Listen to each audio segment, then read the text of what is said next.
Gabi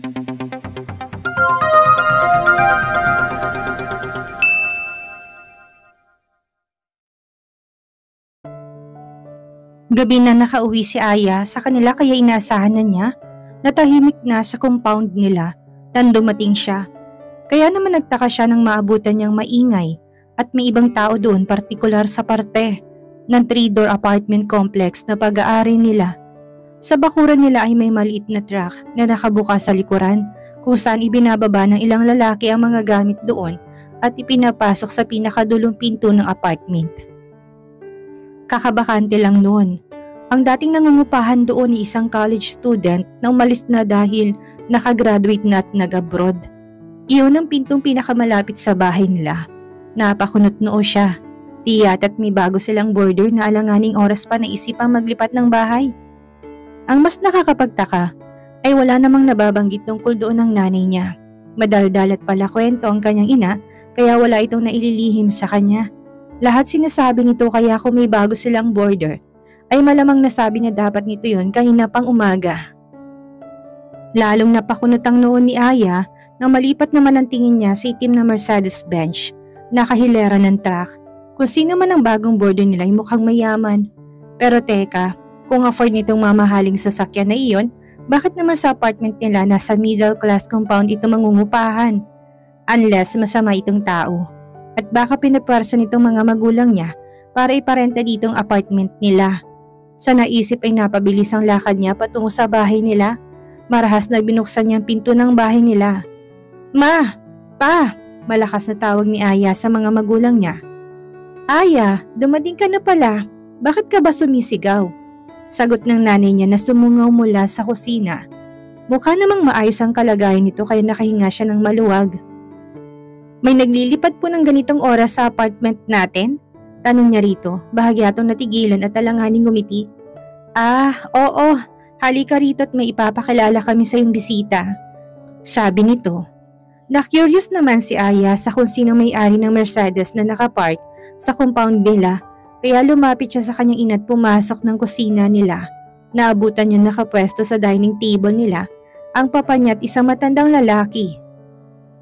Habang may tig-isang umuusok na tasa ng kape sa harapan. Nagkagulatan sila ng matanda na magsalubong ang mga mata nila. Kilala niya ito. "Mr. Valencia?" Manghang bulalas ni Aya, hindi siya maaring magkamali. Ito si Melchor Valencia, ang patriarch ng Valencia Furnitures at ang grandfather-in-law ni Letty. Ilang beses na niya itong nakita. Nakausap niya na rin ito noong kasal ni Letty sa simbahan. Anong ginagawa nito sa bahay nila at mukhang abala pa ito sa pakipag-usap sa mga magulang niya na tila matagal nang magkakilalang mga to. Ngumiti ang matanda habang bakas pa rin ang pagkabigla. "Aba, ikaw si Aya, tama? Ang isa sa mga kaibigang matalik ni Letty. Ito ang anak niyo, Armando?" Tanong nito sa kanyang ama na halatang gulat din. "Oho, totoo sa kumpanya niyo nagtatrabaho. Ang anak namin pero hindi ko alam na kilala niyo siya, boss." Nakangiting sabi ng papa niya. Tumawa si Mr. Valencia. "Wow, this is a coincidence, isn't it?" Napakunot noo si Aya. "Boss?" Nang muling bumaling sa kanyang matandang Valencia, ay lumawak ng ngiti nito tila nabasang tanong sa isip niya. "Hindi ba naikwento sa iyo ng mga magulang mo na dati silang nagtatrabaho sa akin? May isang maliit na pagawaan pa lamang na mga muebles sa ngayon ay Valencia Furnitures. Silang dalawang una ko naging katulong sa negosyo ko. Hindi pa sila mag-asawa noon." Masiglang kwento nito. Bigla ay naalala ni Aya ang tungkol doon. Napatingin siya sa mga magulang niya na pawang nakangiti. Madalas ngang may kwento na mga ito noon sa kanya na nagkakilala daw ang mga ito sa trabaho noon. Naikakwento ho nila pero hindi ko naisip na kayo ang boss na sinasabi nila. Hindi rin nila nasabi sa akin na kakilala nilang may-ari ng pinapasukan kong kumpanya. Nasabi niyang humatak na rin ang upuan at umupo doon. Tumawang mama niya. "Ayaw lang namin isipin mo na dahil lang kakilala namin ng may-ari ay hindi mo na pagbubutihan ang pagtatrabaho," sabi nito. Sumimangot siya. "Hindi ako ganyan, mama. Besides, si Letty asawa ng president namin, no? Hindi naman kami nagtatamad-tamad sa trabaho." Aniya rito na ikinatawa ng papa niya at ng bisita nila. Pero ano ho ang ginagawa niyo dito, Mr. Valencia? Alanganin naman ang oras ng pagbisita niyo sa mga magulang ko, takang tanong ni Aya. Saglit na natigilan to pag-uwi na siguro niyang kumislap ang mga mata nito na tila may naisip na kung ano. Just call me Lolo Mel, Aya. Masyadong formal ang Mr. Valencia at nagretiro na naman ako sa pagiging businessman. Kaya hindi na bagay sa akin ang ganyang tawag, magaang sabi nito. Okay, Lolo Mel, pagtatama ni Aya, lumawak ang ngiti nito. Good, at kaya ako nandito ay dahil humingi ako ng pabor sa mga magulang mo. Hindi ba tinatanong mo sa mama mo kung sinong bagong lilipat sa apartment niyo? Tumango siya. Ang pangalawa sa pinakamatanda kong apo na si Brett ang titira dyan, simula bukas. Yun lang hindi pa niya alam yun, sabi nito. Natigilan siya. Isang imahe ng lalaking naisip niya. A man with to die for built, a handsome face fit for a demigod, and the popularity like a celebrity came to her mind. Of course, she knew Bret Hart Valencia. Sinong normal na babaeng mahilig magbasa ng mga magazines ang hindi nakakilala dito. Palagi itong laman nun. Palagi din itong present sa mga party ng mga taga-alta sosyedad lamang. Ang maaring dumalo. Palaging may kaakbay, kaya kapat kung minsan ay kahalikang magagandang babae. Katulad nito na posisyon sa lipunan. He was hailed by the paparazzi as the high society's prince. Dahil sa yaman at perpektong itsura ay nakukuha nito ang lahat ng gusto nito. Kinainggitan ito ng mga normal na lalaki at pinapantasya ng halos lahat na babae. Yun lang sa kabila nun, kilala din ito sa pangit na reputasyon nito. Dahil lumaking spoiled ay madalas tong nasasabak sa gulo at intriga. Dati nga'y niisip niya na malamang namumuti ng buhok ng mga magulang nito sa konsumisyon dito. Saan ka naman kasi nakakita ng lalaking nasa late 20s na ay hindi pa nagtatrabaho kahit kailan? At ang nakakaloka ay naamin ito yon kapag may interview to. He was an arrogant prince way out of her league. To think natitira to sa abang apartment nila. Weird, ano naman pong dahilan natitira sa lugar namin ng gaya? Ang lalaki yun, Lolo Mel. Hindi siya bagay dito. Nasabi ni Aya bago pa niya mapigilan ang sarili niya. Napaubo ang mga magulang niya, napangiwi siya nang makitang napatitig sa kanyang matanda. Bakit hindi siya nakapagpigil? Apo nitong tinutukoy niya kaya malamang magagalit to sa kanya sa sinabi niya. Kilala mong apo ko? Tanong nito imbis na magalit sa kanya. Off guard siya, pero kagad ding sumagot. May normal na babae bang hindi nakakilala kay Bret Hart Valencia? Balik tanong niya. Bumakas ang curiosity sa mukha ng matanda. So, do you like him? Napanganga siya sa tanong nito. Lolo Mel, do you want an honest answer? Maingat na tanong ni Aya, kahit na gusto niyang humalakhak sa tanong nito. Amused na ngumiti ito. Go on, huminga siya ng malalim. Honestly, I don't like him. Sure, magandang lalaki siya, walang magsasabing hindi. Pero bukod doon, wala na ako makitang maganda sa kanya. He is irresponsible and always playing around. Ang ginagawa lang niya paiksiin ang buhay niya sa pagpupuyat sa gabi-gabing party. At bisyo, he's living like a gigolo sa dami ng babaeng kinakama niya. Puro sakit lang ng ulo at eskandalong ginagawa niya. Matanda na siya pero hindi pa siya nagtatrabaho kahit kailan. I bet wala din siyang kaalam-alam kung paano mabuhay ang normal na tao. Sigurado rin ako na hindi niya alam kung paano alagaan ang sarili niya. O kahit maglinis ng sarili niyang bahay o magluto ng sarili niyang pagkain. I am also 100% sure na hindi pa niya nararanasang mag-commute o magpunta sa palengke. Malamang hindi siya sanay tumira sa bahay na walang air conditioner o maligo sa maliit na banyo na walang bathtub o shower. Really, there is nothing good about him. Mahabang sabi niya. He is rich. Pagsusupply ni Lolo Mel, umasim ang mukha niya. Hindi kanyang perang ginagastos niya kung hindi sa inyo. Umaasa siya sa perang dugot pawis na pinaghihirapan naming mga empleyado at ni Damon. Lumawak ang ngiti nito. Pero sapat na para sa ibang babaeng magandang lalaki siya, iha. Napaismit siya. Ewan ko ba sa mga babaeng yun? Well, bonus ang itsura sa lalaki pero kung yun lang may pagmamalaki ng isang lalaki, hindi bali na lang. Besides, kahit ang itsura niya ay dapat din niyang ipagpasalamat sa inyo, Lolo Mel. Ang lakas ng tawa nito. Maging ang mga magulang niya ay hindi naiwasang matawa. I like your daughter, Armando, Belen. Nakangising baling nito sa mga magulang niya. I knew it. Tamang desisyon kong dito dalhin ng binatang yun. Nalito na naman siya. Ano hong ibig niyo sabihin? Bahagyang nawala ngiti nito at mukhang naging problemado. Nagbuga ito ng hangin. Well, nasabi mo na lahat ng problema ko sa apo ko, Aya. And you are right. Matinding sakit siya ng ulo para sa akin. Ayoko rin namang buong buhay niya ay ganyan siya. It is time to teach him a lesson and to change him. Hindi na siya bata at ayokong ganyan siya habang buhay.